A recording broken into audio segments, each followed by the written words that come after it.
6:08, I believe, or 6:07. So we call this meeting to order, and I ask invocation by Commissioner Booker, please. Bow our heads. Heavenly Father, we come before you once again, thanking you for this day. Thanking you for keeping us throughout this day so that we might do your work and your will. Heavenly Father, we ask that you bless this meeting, that you guide our thoughts, you guide our words, Heavenly Father, and you guide our decision making. And Heavenly Father, we ask that you continue to bless this organization. We ask all these things in Christ's name. Amen. Amen. At this time, we need an amendment for our agenda before we do approval, so I ask for that amendment at this time. Mr. Chairman, I move that we amend the agenda to add the swearing in of Dr. Johnson as our next commissioner. All right. So we're going to add that to the agenda. Need a second. Now we have a motion, and I need a second. Second. All right, we have a motion and a second to amend our agenda as written to add in the swearing in of Dr. Johnson. All that's in favor, say aye. Aye. Aye.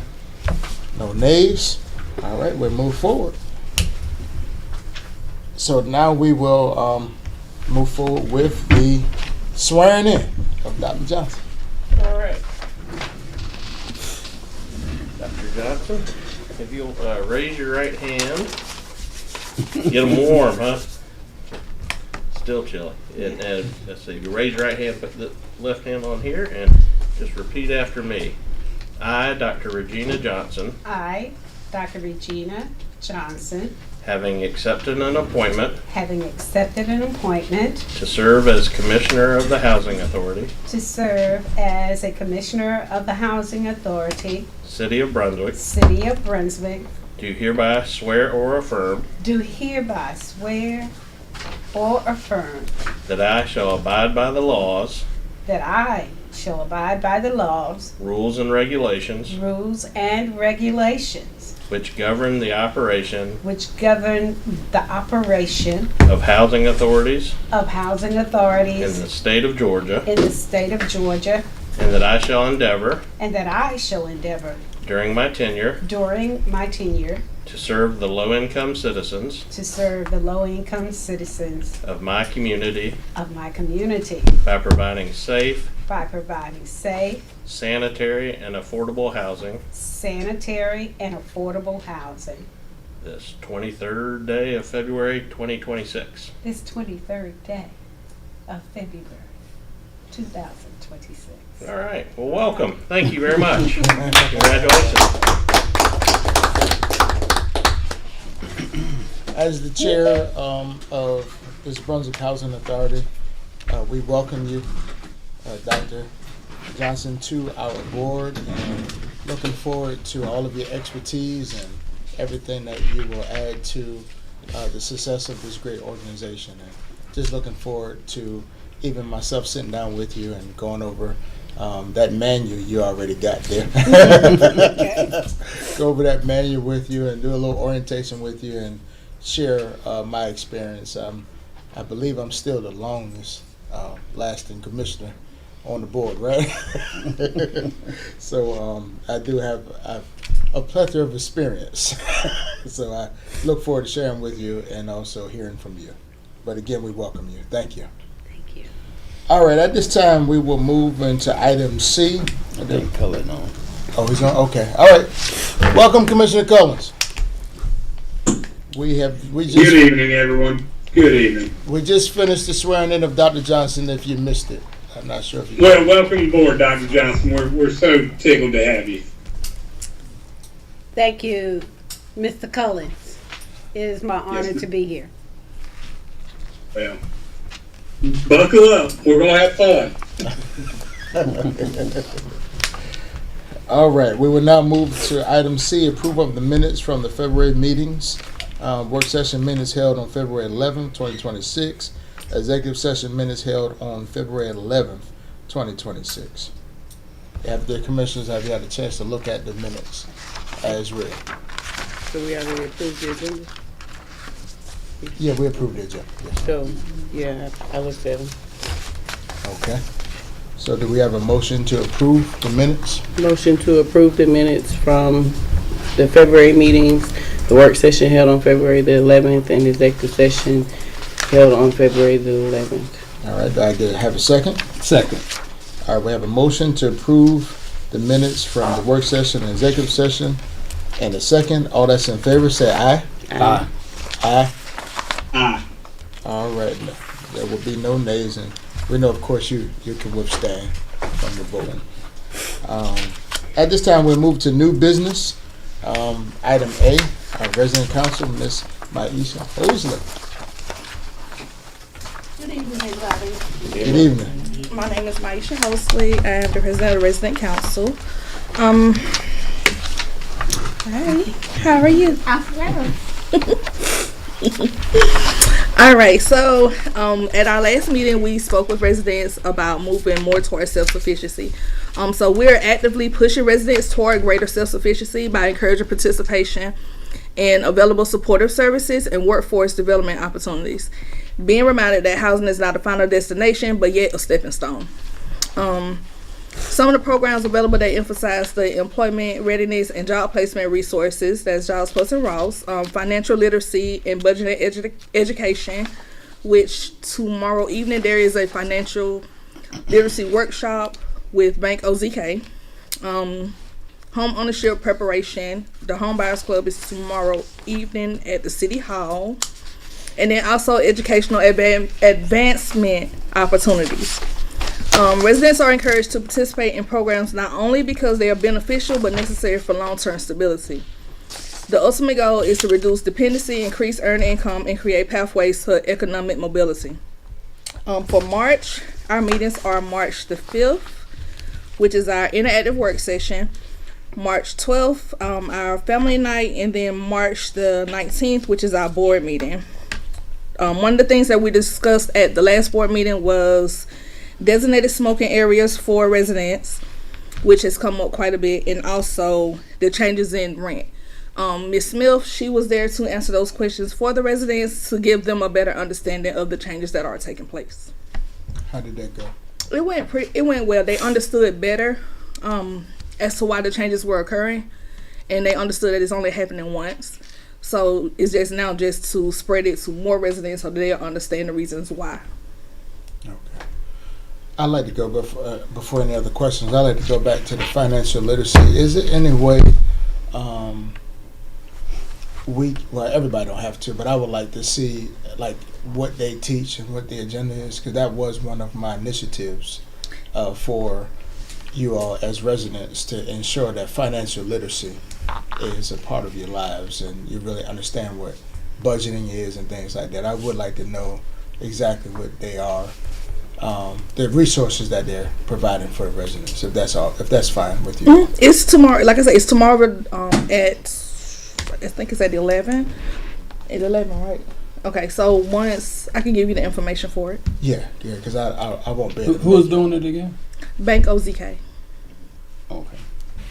Miss Austin. Who? Miss Austin, branch manager. Okay, I'm not familiar with it. Are they doing this complimentary or repair? It's complimentary. Complimentary. Okay. Yeah, she has a curriculum too. I just got to find out which part she's been doing. I can send you that. Yeah, that's all. I just like to see it. Chime Cash Out versus banking institutions. Okay. That's the first one she's We doing have tomorrow. a lot of residents that thrive off Chime Yeah. and Cash App, Mm. and she's going to talk about that versus giving them your conventional account. You know why, right? It's hard to track it. That's why. But that's good. I like that. Okay, good. Well, it is convenient. Yeah, that's I use convenient Cash too, App. Yeah. Have it as your sole income card. Yeah. Not good. Yeah. That's good. That's good to know. That's good knowledge there. Any other questions by the commissioners? And you can ask questions as well, Dr. Johnson. Okay, I'm listening. Yes, ma'am. I'm learning. Any questions, Commissioner Clemens? Down here. All right. Everybody good? All right. Well, thank you, Ms. Hosen. Thank you for all that y'all do. All right, next on the item, we have Ms. Barbara Newman with our financial update. I do want to note that everyone, I'm sorry, Ms. Newman, did everybody receive the PowerPoint that was sent to us? Yeah, so Yeah, but in the future, can we have those in paper? Like all of them printed? That'd be good. Yeah, that'd be good. Yeah, that'd be good, so she can see, so all of us can see it. Mr. Clemens, you did you see it on your in your email? well, I I've don't. got it pulled up right here. Yeah, I don't want all of it because I don't need the trial detail stuff. I just like the summary, and if I need a deeper dive, I can ask for it. But it just I already got a lot of paper that I don't know what to do with. Well, yeah, just provide all the commissioners that were like, I don't need one either. I just go off of the report in my email. But anybody that like one, that'd be great. All right, Ms. Newman, talk to us.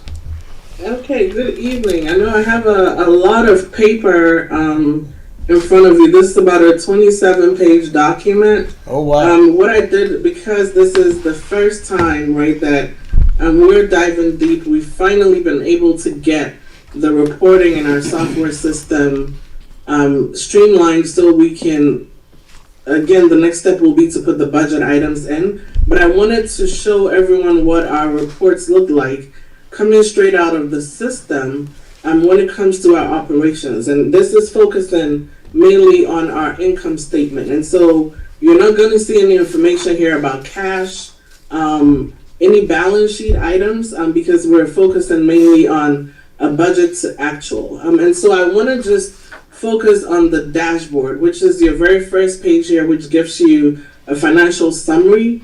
What this report is doing first is that we're taking our annual budget, right, which is the budget that we set up for our fiscal year 2026, which started in July of 2025. So at this point, we are in month 7, which is January 2026.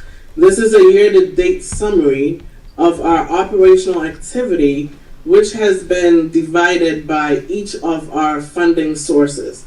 And so up top, you're going to see all of the funding sources that we have, with the exception of Whispering Oaks, and then also our grant-funded programs. Those are not included in here. So what I wanted to do is point out, just in summary, how we're doing comparing our revenues, which are all of the sources of income that we have coming into each program, and then the expenses, right, what we have spent against these dollars that are coming in. I'm starting with AMP1. We budgeted for the whole year to have about $1.5 million in revenues. Throughout the month of January, we have recorded $898,000. And that, our goal right about month 7 is to have spent or received about 58% of our budget, right, going through the year. And so we have received so far $749,000. So when we're comparing that annual budget to how much we've received so far, we're about 48% of what we projected to be as income for this AMP. The main sources of income for our properties, right, are funding from HUD when it comes to public housing. So we have operating subsidy. We also have a capital fund, and then our tenant rents. We do have some residual tenant income from either late fees, maintenance charges that we post on tenant accounts. Those are also a source of revenue to the programs. And so with this AMP, our expenses that we've spent year to date is $686,000. And that is about 43% of what we budgeted for the year, which is 1.5. So this AMP is showing a net income, which is positive, of $62,000 throughout the month of January. I'll pause here if I have any questions. Okay, next is AMP2. We budgeted $1.56 million for revenues, $1.2 million for expenses. Throughout the month of January, we have recorded $910,000 in revenues, and we have recorded $585,000 in expenses. Sorry, that's $800,000 in revenues. Our net income for this AMP is $215,000 through the month of January. Next is AMP 3.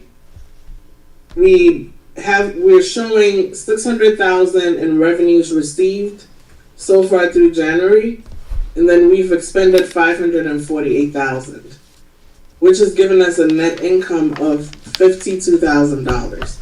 So with all of our public housing AMPs, we're showing positive, right? We're receiving more cash, or we're booking more revenue, and this is not all of it is cash. Some of it is under receivables, because if we have posted rent and a tenant hasn't paid, we're still expecting that payment to come in. But we're all showing a positive net income for all the three AMPs.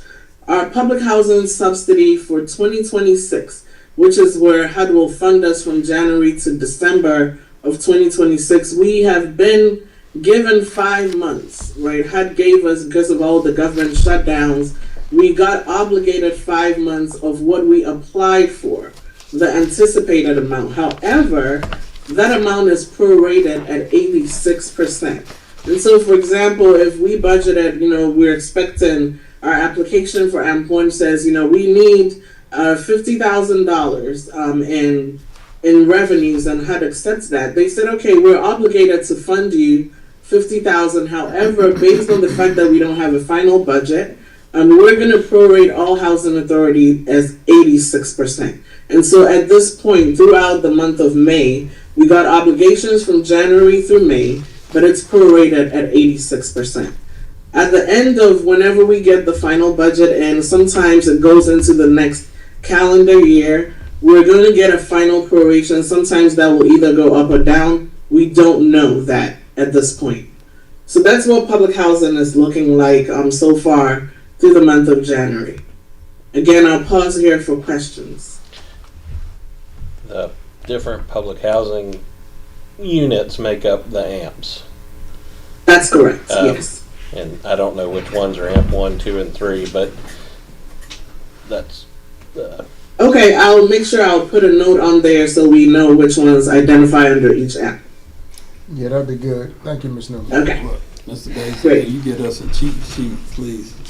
I've been To map to those. Great. That's a great idea. I'll do that. Any other comments, questions on here?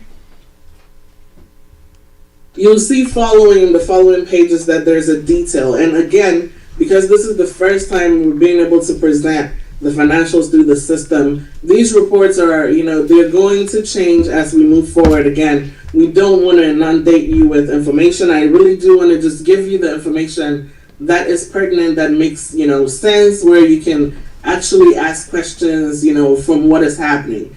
The details that are included are income statement details. You're going to see there are line items for everything we're charging and posting to the general ledger. In the future, that will be reducted. We're going to present summary documents, but I still wanted everyone to see the detail of what goes into each of our programs and projects by line item. Okay, so next is our Housing Choice Voucher Program. That program is in two separate portions. We have an operational portion of that program where we receive administration fees for administering those vouchers that have been allotted to us by HUD. Under our operations, we do get an administrative fee. There are two fee rates, a column A and a column B. For the first 7,200 units that you lease up, you receive a different fee than the remainder of the year. And so what happens is HUD goes into what we call the voucher management system, where we report our project activity. This is how we're managing our Section 8 program. We give them data every month as to how many vouchers we've leased up, how much we have paid landlords and tenants in subsidy, and that is where they actually fund us. They get the data from to fund us. And so based on the number of vouchers that we're reporting, based on the 50058 information that we're sending through the PIC system, we get an administrative fee. that is also unfortunately prorated. And so again, there's an admin fee rate based on your jurisdiction. It doesn't mean you're getting the full amount, that 100%. So in our admin program so far through the month of January, we've received $397,000. However, if we look at our actual expenses, we've expended $517,000. So administratively, our Housing Choice Voucher program is in the negative. Right? We are not making enough revenue to support the expenses of the program. Two things, right? Two things, of course, we decrease our expenses, we increase our revenues. That means we're leasing up more vouchers to be able to get more administrative revenue, or we decrease our expenses. What we do as an agency is, although we're asset managed, we allocate all of our central office costs to all the programs. Our baseline for allocating this is the number of units. Our Section 8 program has vouchers and not units. And so typically we analyze it to see how much Section 8 can take, right, when it comes to the allocation base, because it wouldn't be fair to charge the program the same rate that we're charging a public housing unit, because technically public housing has an administrative and a capital maintenance side. Section 8 does not. And so this is a great time mid-year for us to go back and review our allocation base. Obviously, it looks like we need to adjust the base to the HCVP program simply because we're not making enough revenue. Our goal here is to have a reserve in all of our programs. In the event that we're not getting funding, we're able to operate as an agency for a few months. And so this is a good time to review the allocation base and then decrease what is going to the HCVP program. Because at this point, we have utilized all of our housing assistance payment dollars, which means we're unable to lease up any more vouchers. We don't have any reserves. Until HUD gets a final budget, which, based on what NARO is reporting, the Section 8 program is supposed to receive a significant amount. Public housing is going to be cut, but Section 8 is going to receive a significant amount of increase. Hopefully that means that we're getting more administrative fees and then more HAP dollars to support our program. So that's where we're looking at with the operational side of the Section 8 program. Ms. Newman, Any questions? Yes, sir. Can you explain, for the sake of our new commissioner, where our expenses, why we are negative, so she'll have an understanding of where we are? Yes, so great, I'll do that. Our Section 8 program funds, unfortunately, we're not what HUD tends to call a move-in to work agency. Some housing authorities are designated move-in to work. There's 39 agencies that have that designation, and then another probably 61 were added. A total of about 100 agencies have a move to work designation. What that means is that the funding that is received by the housing authority, who manages the public housing program, the Section 8 program, is what they call fungible, which means that if, let's say, my AMP1 has a whole lot of reserve remaining operationally, and my Section 8 program needs that, I can actually use that money to support that program. Typical housing authorities, well, the rest of us, right, don't have that special designation, which means that every source of fund we receive goes directly to the program that it is intended for. And so we have Section 8 vouchers. It doesn't matter what our average HAP cost is, which is our assistance. We can only use the money that is for payment of subsidy to landlords or tenants for that. We cannot use it to administer the program. And so in our case, we have a central office cost center. Our central office cost center is where our operations, our administrations, HR, accounting, intake, all of that is in the COCC. Those costs, we turn around and share them across all of our other programs and projects. And so when we get to the central office, you notice that there's a very minimum income that's coming in there through interest. Everything else is shared to all the other programs. So the central office spends $1, who pays for it? AMP1, AMP2, AMP3, Section 8, our locally owned, that's who's actually taking care of those expenses. And so we devise what we call an allocation base at the beginning of each fiscal year that says, okay, based on the number of units, based on our spend, this is what percentage of the central office costs we are going to charge to these programs. And it has to be a fair base, right? We certainly cannot be charging a program, more than the program is bringing in revenue, because that essentially is not making us physically responsible. We will not have any reserves, right? Any savings left for the future. And so in this case, our HCVP program, if we're looking at the weight of how much money is coming in to administer the program and what our expenses are, which are administrative expenses. We have personnel, right? Salaries, benefits, everything that we're paying, right? Out for everyone who has been assigned to manage the Section 8 program is more than the revenue we have coming in. And the only source of administration revenue coming into the program is the administrative fees, which we are not receiving 100% on. And so what happens is during the year we come up with a budget. It's anticipated. At this point, we don't know how much we're going to receive at the end of the calendar year. And so as I mentioned before, right now we're about halfway through our year. It's a good time to adjust our allocation base, which means we're going back to the drawing board and say, okay, we were charging maybe 15% of COCC costs to Section 8. If we're looking at the weight of how much revenue it's bringing into our whole bucket, right, it's too much for the program to bear. And so we have two choices, right? We increase the revenue source or decrease the expenses, or do both, right? Which is what we're going to look at, is to decrease those expenses coming from the central office, decrease the expenses charged to the Section 8 program in itself, so that we balance that program out. Typically, we do want to have about 3 or 4 months of savings on hand, just in case we don't get funding. Did I answer your question? Yeah. Yeah, it did. Yeah. So my next question is, Ms. Newman, are you and Mr. Bazin working diligently to ensure that these funds are being protected and that we get out of the negative? Yes. We're looking at the allocation base is a big piece of it. And so just adjusting that base will make a difference, right? We have 5 more months to course correct. And also what happens is that HUD always goes back and does quarterly reconciliations.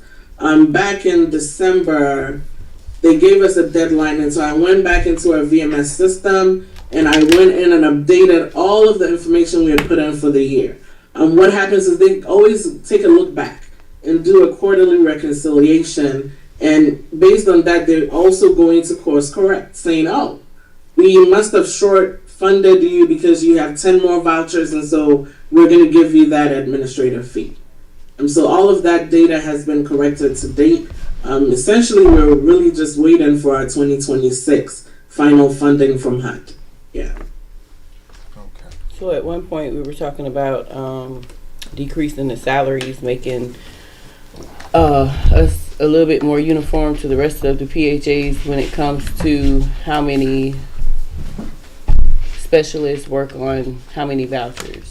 Did we ever get into a meeting with that? I will defer to Mr. Basin on that. We have not, as far as I'm concerned, we have not looked at that yet for the personnel base, because I believe, the NARO or Nan McKay, which those are the two main agencies that will come up with, oh, this is what is happening in the industry.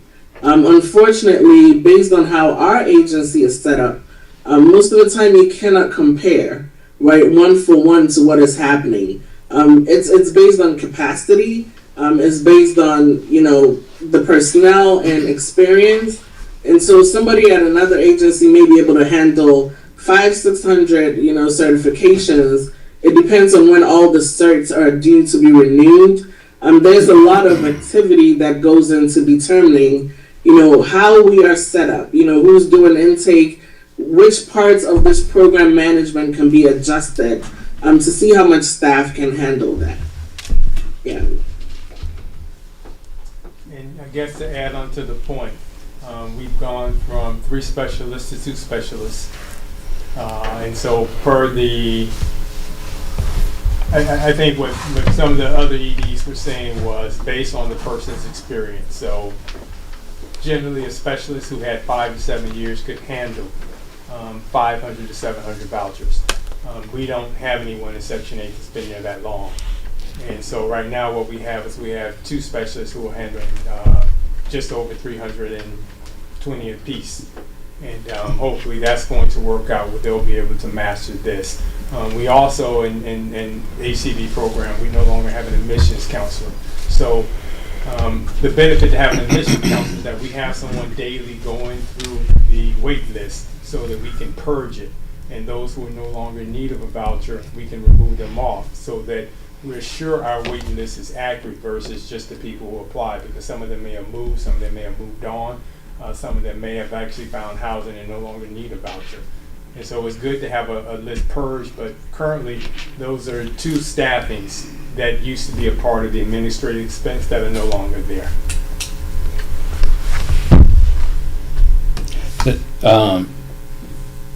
Is it prudent to have the admissions person doing what you just said? It's not a top priority.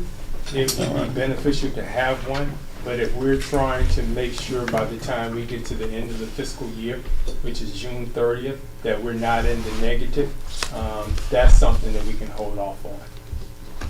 All right. How many inspectors do we have? 2.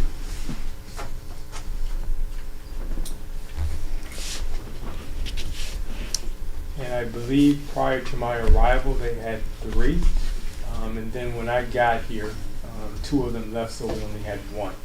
And one of the things that we had on our CMAPs for 2 years in a row when we do the audit with HUD for the HCV voucher, when COVID occurred, they stopped the inspections. And so because we went from 3 to 1, we were never able to catch back up with the number of inspections that's supposed to be done daily, weekly, monthly. And so we brought in the second one to try to catch back up and then try and get ahead of where our inspections are. So outside of the 2 specialists, the 2 inspectors, and the department head, those are the only people getting paid out of Section 8? We have an administrative, admin person. Okay.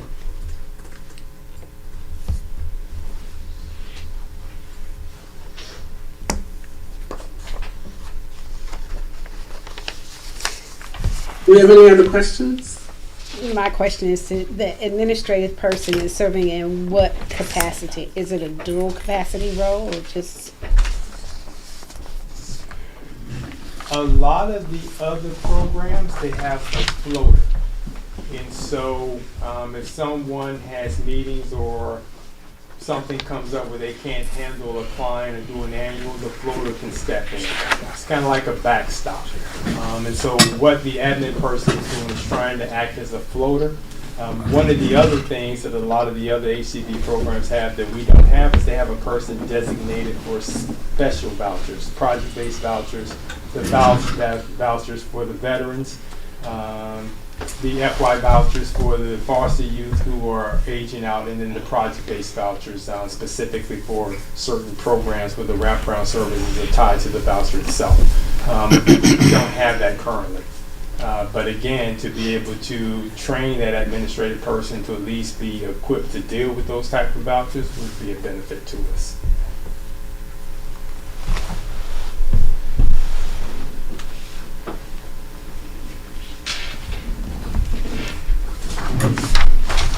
So, Ms. Reed, when did the change take place?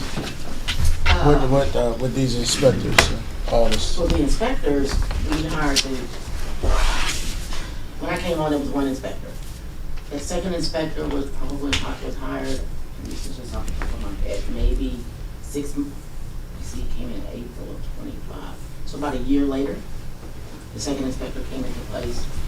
The change in the specialists happened about within the last month. Reduction of that number.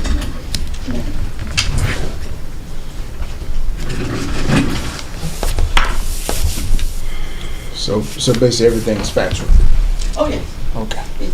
All right. All right, Ms. Newman, I don't know how much more you got.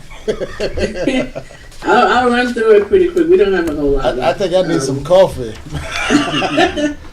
Please bear with me. I'm not going to put you to sleep yet. No, come on.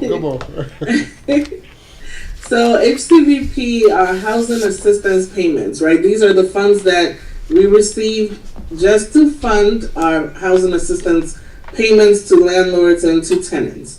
We have received to date, which is throughout the month of January, $4.4 million. We have spent $4.4 million. We're showing about what is a $21,000, which had calls our PHA held reserve, which is, we have $21,000 remaining of what they've sent us that we haven't spent in the year. And so we are right there, 99% of our budget authority is spent. As far as our vouchers are concerned, I think we're about 86% utilization rate, which really tells us that, our average housing assistance payment is high. We cannot serve any more with the amount of money that we're getting. And so this increase coming from the federal government for 26 is going to be very welcome, right, for our program. In order for us to increase the number of vouchers we're receiving or we're helping, right, that we need more money from HUD. The thing is, we have to play a game. It's like you don't want to not spend the money or you're not going to get more. And you don't want to spend too much money because they're not going to fund you above what you've been authorized. So that's what our housing assistance payment is looking like. Moving on to the central office, as I explained, this is a directly allocated COCC. So typically our COCC doesn't exist to make revenue. We are directly allocating all of our expenses from the COCC to the other programs. And so you'll see that our budget, revenue, and expense is the same amount. The only difference that $21,000 is showing a little bit of interest and some refunds that we received from our healthcare, which again is going to be shared. At the end of the year, I will allocate all of that across all the programs because the COCC does not generate or hold any revenue. Next is our locally owned program. We have received year to date our $288,000 in revenues. We spent $108,000, showing a net income of $180,000. Coastal Phoenix, which is our development arm, we budgeted about $101,000 in revenue. Year to date, we have actually recorded $28,000. Expenses of about $48,000. Most of that expense is interest we paid on the note we used to acquire property last year, which that loan has been paid off, and then we had a CD that collateralized the debt, and that has also matured. So that is why we're showing that net loss in the program. Any questions so far before we go through the last two? Okay. So our last two essentially is the same thing. This is our investment in NHC. And we have that split into two buckets, right? Prior to Mr. Baisden joining us, we were charging everything to this fund called GAHAP, where we have a lot of resident initiatives that we have these MOUs that we're supporting our resident services for our projects and locally owned, I believe in some of our Section 8 residents also with this fund. So all of that monies that we were receiving from NHC were going into that GAHAP account, and then we were spending that account in addition to other items, right? We have separated those two, and so effective last year, all of the residual payments that we're getting from our investment in NHC and Zephyr is being booked to this new fund we're calling NHC Inc., right? And then our resident service initiatives, we're charging those expenses to the GAHAP fund. And so you'll see that so far this year, we booked, again, that $76,000 is generally interest on the cash in the bank account. And then our spend is about $227,000 year to date in GAHAP. And then in NHC, we have received from GAHAP and then Illinois and then Zephyr, we've received so far $1.3 million. We have about $39,000 in expenses there, which I will review before the end of the year, because typically the goal is that we're not charging anything directly to this entity, with the exception of that entity and Coastal Phoenix, because they're instrumentalities of the Housing Authority, have to contribute, right? Because the staff, Mr. Baisden, is also working in the capacity of managing those entities. And so they have to contribute to the central office expenses. And so a portion of what we're receiving in NHC is also going into the central office to reduce those expenses before we allocate it to the programs and the projects. And that's our dashboard through the month of January. Again, I have the details below. Please review, ask questions, send me all your questions. We're really trying to just bring you a financial report that gives you the information you need. And so whatever you want to see, if it's not on here, of course, I do not want to present a 30-page document. It's definitely going to be summarized, but I want everybody to have the opportunity to look at the detail of where all of this information is coming from. And that's it. I believe everyone's still awake. Yeah, we're still here. Yeah, Any great. questions, commissioners? I don't have it. No, as we got this today, I'll have to go through and Okay. I have her email. I can just email her directly. Yeah, that'd be good. That'd be good. Okay. Sounds good. Well, thank you, Ms. Thank you Newman. so much. Please continue to help us to protect the funding. We have. I will. we My have to pleasure. protect Thank you the so funding. much. Thank you. Thank you. Have a good night. You too. Thank you, Barbara. All right. At this time, we'll talk about more finances. The item C, approval for PH and LOU write-offs for January. And they come from Ms. Deamber Smith. Before you speak, Ms. Smith, Commissioner Johnson, basically what the pre-write-offs are old tenant debts or receivables that existed before in new accounting systems. So it's basically, in a nutshell, the debt came from a previous period system. And we are now trying to make sure our books is cleaned up from it. So that's basically what the write-offs are. So what that she's about to talk about. All right, Ms. Ann, it's in your hand. And you give us an update. What was wrong with the last one? For some reason, I put in the wrong numbers for the write-offs for February. Okay. What was it? Oh, okay, I see the difference. now. Yes. Okay. So the amount from the page we. And this is from the rental receipts worksheet, right? Yes. So the full total amount for all 3 amps write-off balance is $23,010.49 for public housing.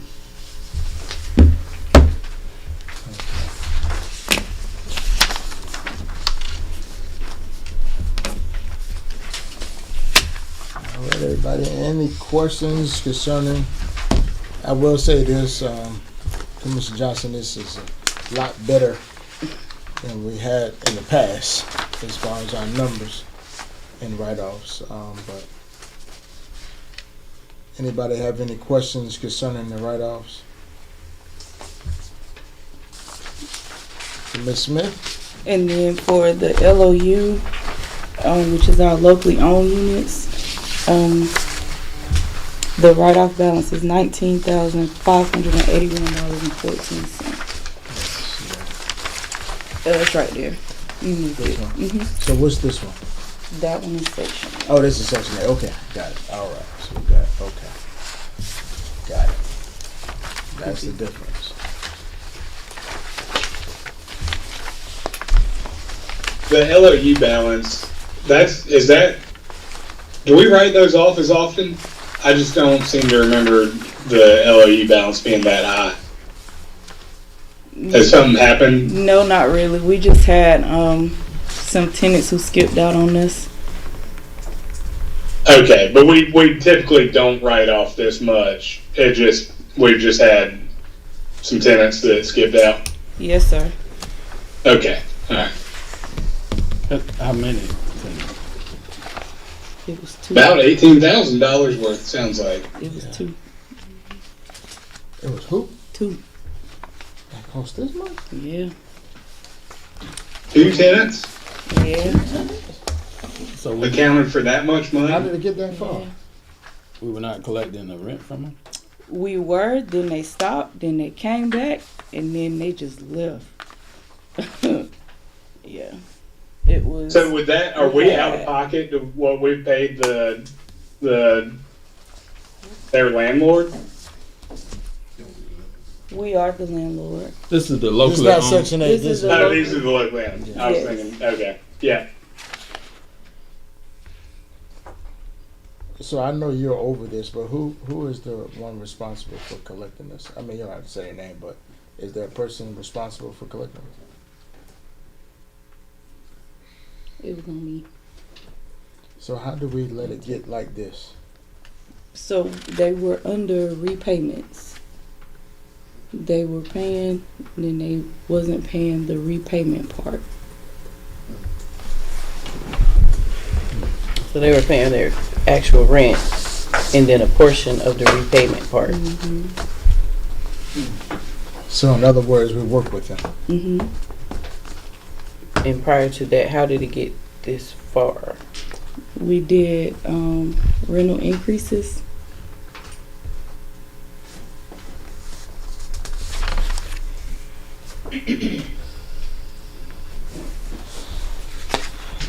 Are there things, are there policies or procedures that's in place to try to keep this from happening again? Yes, sir. Those are my the two outstanding ones. I'm sorry, I couldn't hear you. Oh, I said yes, yes, it is. So we see the same date, and then is this the? Because they all have like 129 all the way down, and then some of them say 575, 388. Are these different people, or this is the same person's rent for that same day being? Help me understand that part. The 129 is the move out date. You said the 129, that's the move out date. Okay. You see where it says like the description, and then it says move out date, and then it says the balance.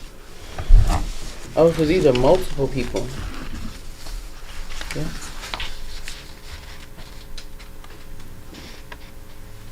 So the rent changed when we did our rental increase.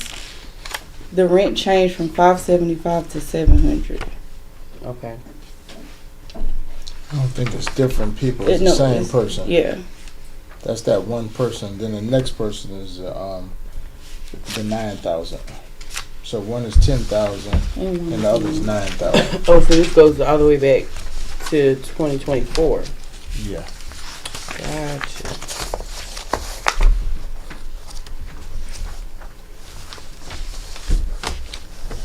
It was a husband and wife, and It was a what? I'm sorry. one account was like a husband and wife. I don't know.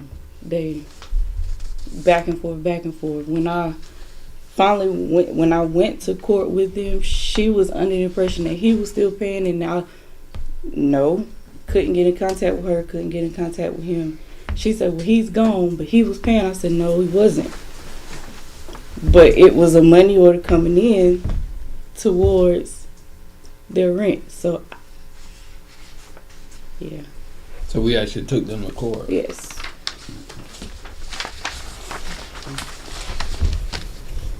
He ended up going to like a rehab facility, and she was still there left with the kids, but she wasn't working. So yeah. Local only is just what it is. I mean, it's whether you working or not, you pay rent, right? Mm-hmm. So at what point, I mean, looking at 2 years worth of rent, at what point do we... One of them, they had issues in their first unit. I'm sorry. They had issues in their first unit. We transferred them. And like I said, he was paying, and then he left.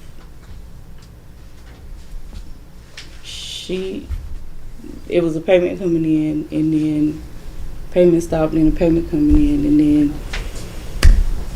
when it shouldn't have got that far. And like I said, I'll take ownership of that one. Well, what's the policy on it? I mean, we use the same policy as public housing, but again, we didn't want to, I was trying to work with them. Because she had kids. Mm-hmm. I think she had. I know that it sounds like we're frustrated with you, but we're not frustrated with you. We're just making sure that we've got a plan to not let this happen again. We do. So we do. So I think it's there's a lot of learning experiences. I think this will be a good one.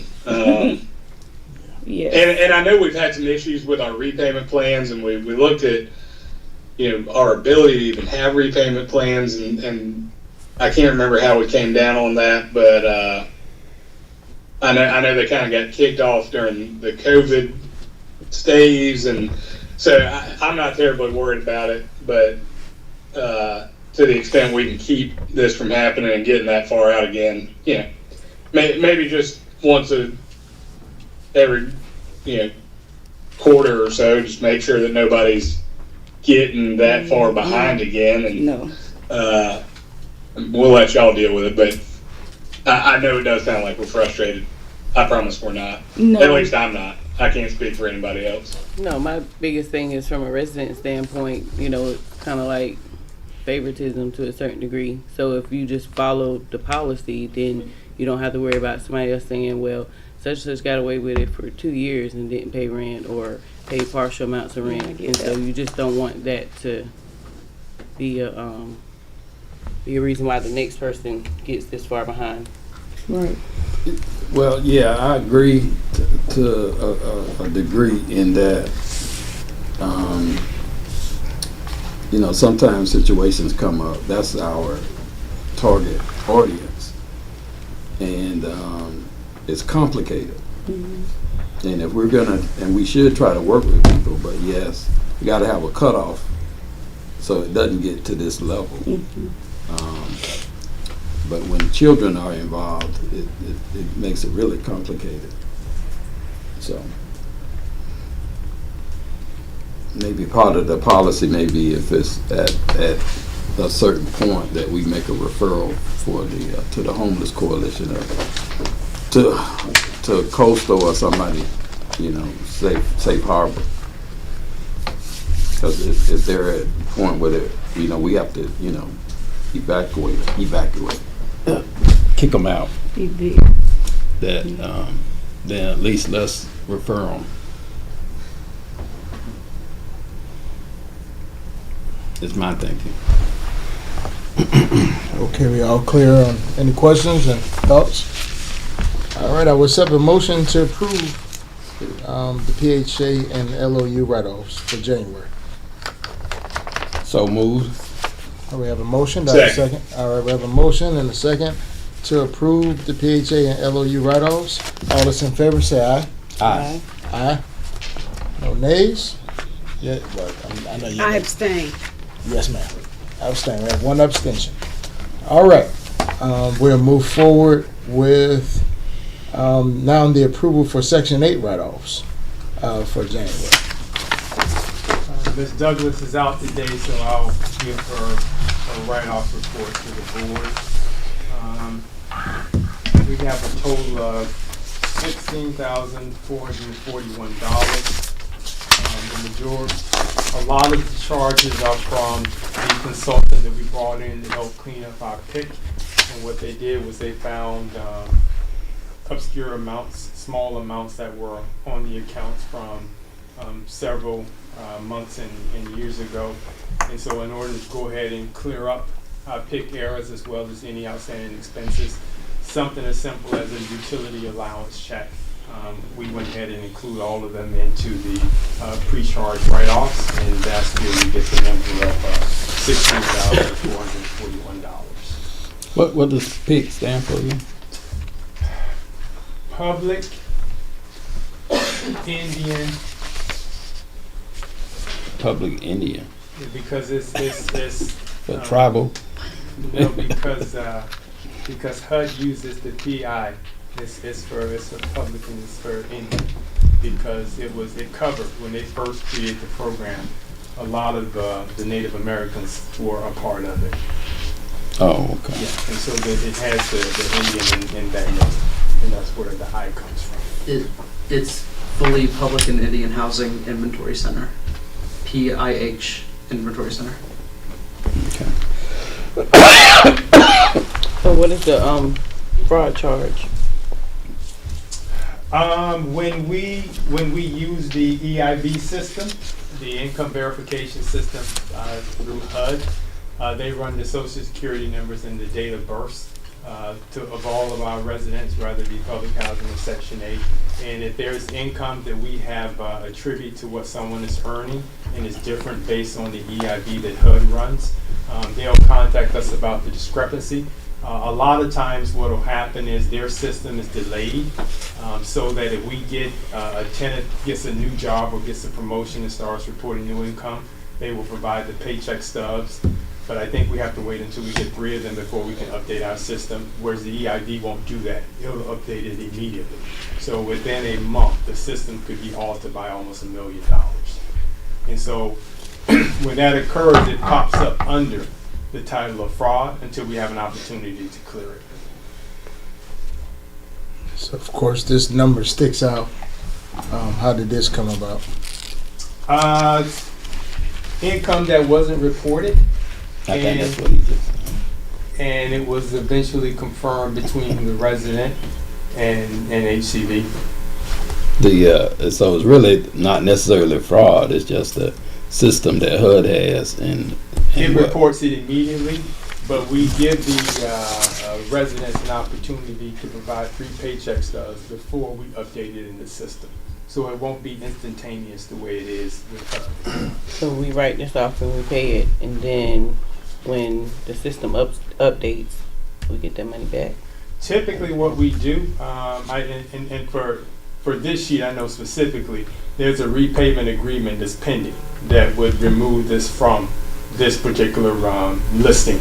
It just hasn't been finalized yet. I think they was trying to sign it last week, and there was some back and forth about paycheck stubs. I wasn't the individual dealing with this resident, so I can't say specifically, but that was my understanding. Because I remember having spoken with her directly several weeks ago about this.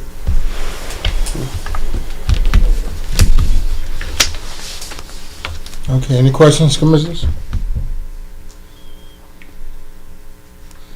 All right, I'll accept the motion. I move, Mr. Chairman, that we approve the pre-charge write-offs for Section 8 as Second. presented. All right, I have a second. All right, we have a motion to approve the Section 8 write-offs and a second. All those in favor say aye. Aye. Aye. Aye. All right. One abstention. I abstain. I All would right. just like to know what the policies are going forward, that this might not happen. It's a learning experience for me, and I'm sure it is for you as well. So there have been some policy updates and some changes I would like to be made aware of. Okay. Y'all clear? Clear on this? All right. I'll now call for a motion to move into executive session for real estate, legal, and personnel. So moved. Second. All right, we have a motion to move into executive session and a second. All those in favor say aye. Aye. Aye. Aye. All right, we're moving to executive session. Thank you all tonight. I just need about a minute break. We'll move right into it.